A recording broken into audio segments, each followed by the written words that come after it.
excited to talk to you today about my topic, which is why all the structure and how does a structured writing workshop that's student led, how does it make the kids feel so excited and pumped up in order just to be a part of Writer's Workshop? And what I'm going to show you today is this guidebook that I've written, and it is years in the making. I've been wanting to do this for so long. I've changed up my Writer's Workshop based on my personal experience and kind of what I've seen, what works and doesn't work with my own students.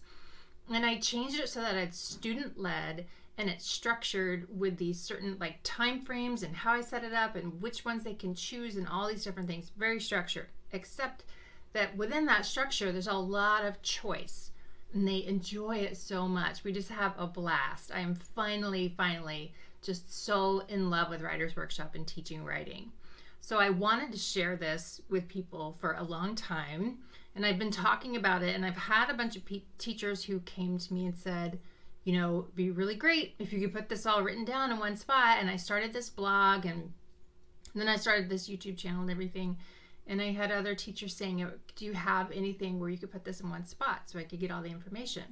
So I just buckled down and finished it and it's here.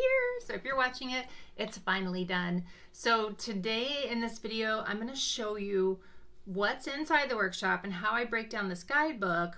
Basically, it's from me at the beginning when I first started teaching and how I was teaching writing my first year, which was in 1992 and what that was like, which was a hot mess. And then like how I evolved over the years and what I've done to change it. And so I break it down into these different chapters of how you structure it. And then there's a section at the end where it gives you a whole bunch of resources. You'll get editable copies of the scripts that I use with my students, the personal record tracker that we use. Everything that I use in my workshop is in there in that guidebook for you. So we're going to go to the screen and I'm going to show you what's in there. Okay, so here we are inside the guidebook. What I want to do is kind of informally go through the book with you to show you what's in here. It's going to be a little rough because I'm just going to kind of go through this and like make comments as I go, like I'm watching a movie or something. But I just want to show you the main parts in here and some things to point out. The introduction is kind of my story, my backstory of how all this came to be, why I changed my Writer's Workshop, because I was a teacher and then I became an author and then I came back into the classroom. And after 7 years of traveling around the country and teaching students and teachers how to, write, I just discovered a lot of stuff. And I have so many ideas and opinions on how workshops should be done. This might be a great fit for you. It might not be. So go through this and just see what resonates with you. Does any of this feel like deep within you? Does it feel right? Does it feel better? And give it a try and see what you think. And my whole goal with this was to make it so that the kids loved writing. Like, I think that's something that happens in middle school where they kind of stopped loving writing because our workshop became so tedious and so like, do this, do that. And there wasn't enough kind of creativity to it. I lost them. So I just redid the whole thing so that I'm happy and now they're happy. So it's awesome. There's some things that in this introduction, there's some things that I learned from my editor. My first editor was at Disney. And that I had to unlearn and that I had to reteach to my kids because I was teaching it incorrectly. So read through that because there might be some things that you want to take a look at again too. And then I talk also about whether we should be focusing on routines or procedures. I have some opinions about that, and I looked up some research on it. So it goes into that in this introduction as well about kind of what we should be focusing on. And then the essay part. Now I just happen to, I don't know. I have feelings about what a workshop is versus what a graded essay is. And the way that I break it up into two different things, it just kind of makes sense for me and it makes sense for my students. And then it all kind of comes together like the way that they share it out and help each other. So after I go through my introduction here and I talk about how I change like what I do for essays and stuff, and then I get into all the detail of how I structure it. There's 8 chapters. While the structure, set the scene, handing over the keys, which is one of my favorite chapters. The teacher takes the stage, voice and choice, diamond mining, essays, grading, grammar, and the super skills. And then I have a bunch of resources for you. So the first one, which is why all the structure, I kind of go into like some brain research and why there are like certain ways that we work with students and how to get them motivated. And some of it has to do with numbers, like the number 3 and the number 7 are very important. And as far as like how we remember things. And I linked in here to an article about how 7 is a magic number. It's a really cool article in there. So you should check that out. And then I gave you links to any videos that I did that would connect to whatever's in that chapter. So then once I kind of talk about the structure, we set the scene. How is the room different? How does writing workshop feel different from all other types of writing that we do? And I only do this type of workshop 2 days, maybe 3 days a week, so that it's super special with music, with lighting, with quotes. And here I give you a list of like my playlist that I do and what I put up on the screen. And then a video for you to check out. Handing over the keys. This is where you're going to learn all about how the students actually run almost this entire workshop. They use scripts that I have written, and then they kind of can go off from there and do their own thing with it as well. But they do a short warm up with everybody. They set the goals. They have a length goal that they all come up with for the day, and I talk about quantity versus quality and like what is it that we're really trying to accomplish in workshop. I have opinions about that. And then the timekeeper tells me that I have 7 minutes, and that's what I have. I have 7 minutes, and that's it. And it's super fun because the timer is going, and they think it's funny when I try to rush when they tell me there's 30 seconds left. And the whole thing is very fun. So there's a lot of detail in here about how all that's set up, how you should use reverse psychology, all that to get your kids like motivated and ready to start writing. And then from there, there's a video that goes with it. I talk about what you, the teacher, would be teaching during your 7 minutes on there. I've narrowed it down to these 6 skills that I feel like if they had these 6 skills that they could use in both their informational writing and narrative or fictional writing, they're well off. They're on their way to becoming writers and being successful with whatever they choose to do. I do love the 6 traits. I did teach that for a while, but I tweaked it and I pulled out like the things that I think are most important and replaced some things with it. And grammar, I talk about later on, like toward the end of the guide here.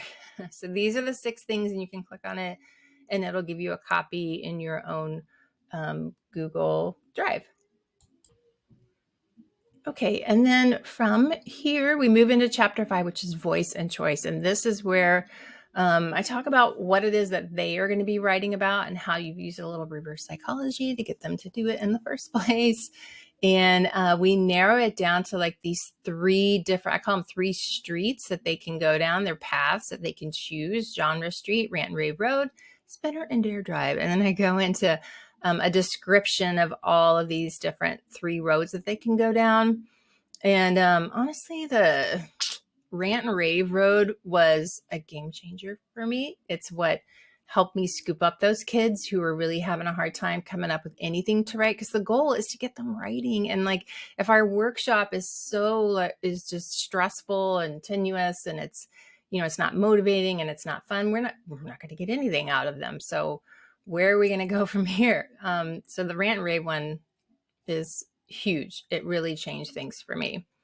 And then this is just an example of genre writing and rant and rave that we did on Padlet.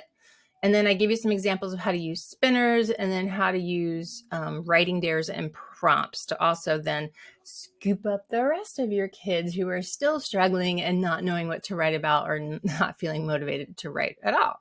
and a video for you. And then chapter 6, this is the most fun you will have in Writer's Workshop.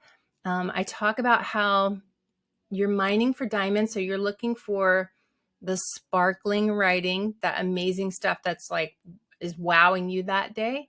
But the students are also looking for that, and they're doing it in their writing trios. And I break that down. Your student leaders will actually run this whole thing. I mean, the scripts that you have, it's editable that you'll get.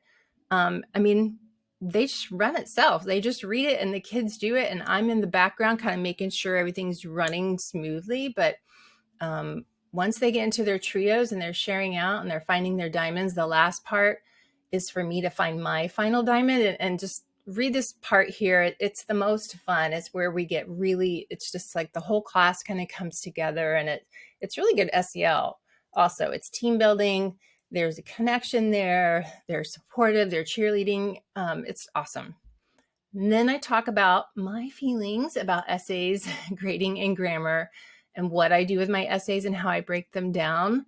And then I show you, I have a chart here on what I do on each day and what I do for that block of time while we're doing essays and why I do it in that block of time. There's a reason for it.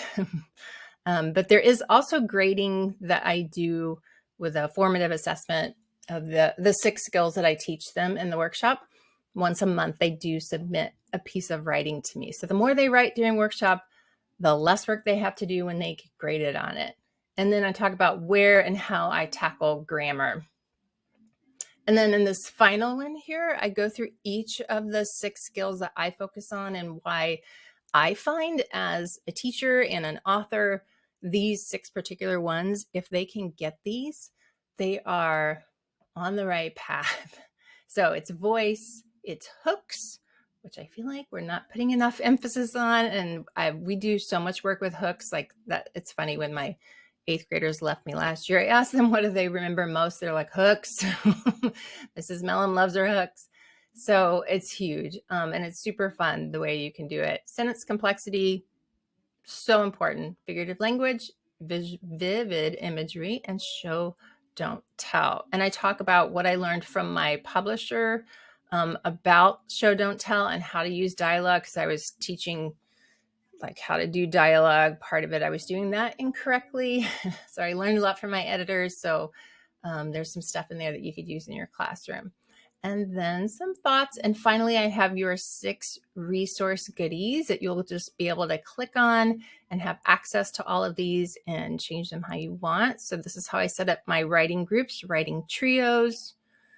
Here are the scripts. They're 2 pages long with a captain and a co-captain. You would just change out, like, you don't want my name in yours, but your name in there, and make it however you want it to sound. We track our personal records. So this can go into your Google Drive, or you could figure out a way to make this into a chart or something, however you want to do that, physical or digital.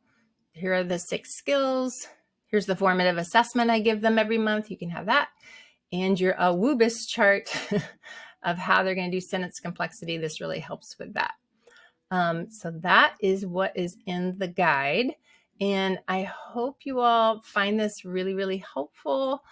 This has just been a life, project for me, essentially, is trying to get all of this out and shared with you all. And, just let me know, like, is there something that's resonating with you? Is there something more you'd like to know? Anything you'd like for me to answer? And I'll do additional follow-up videos. I hope that's helpful. Thank you for watching to the end, and I'll see you in the next one.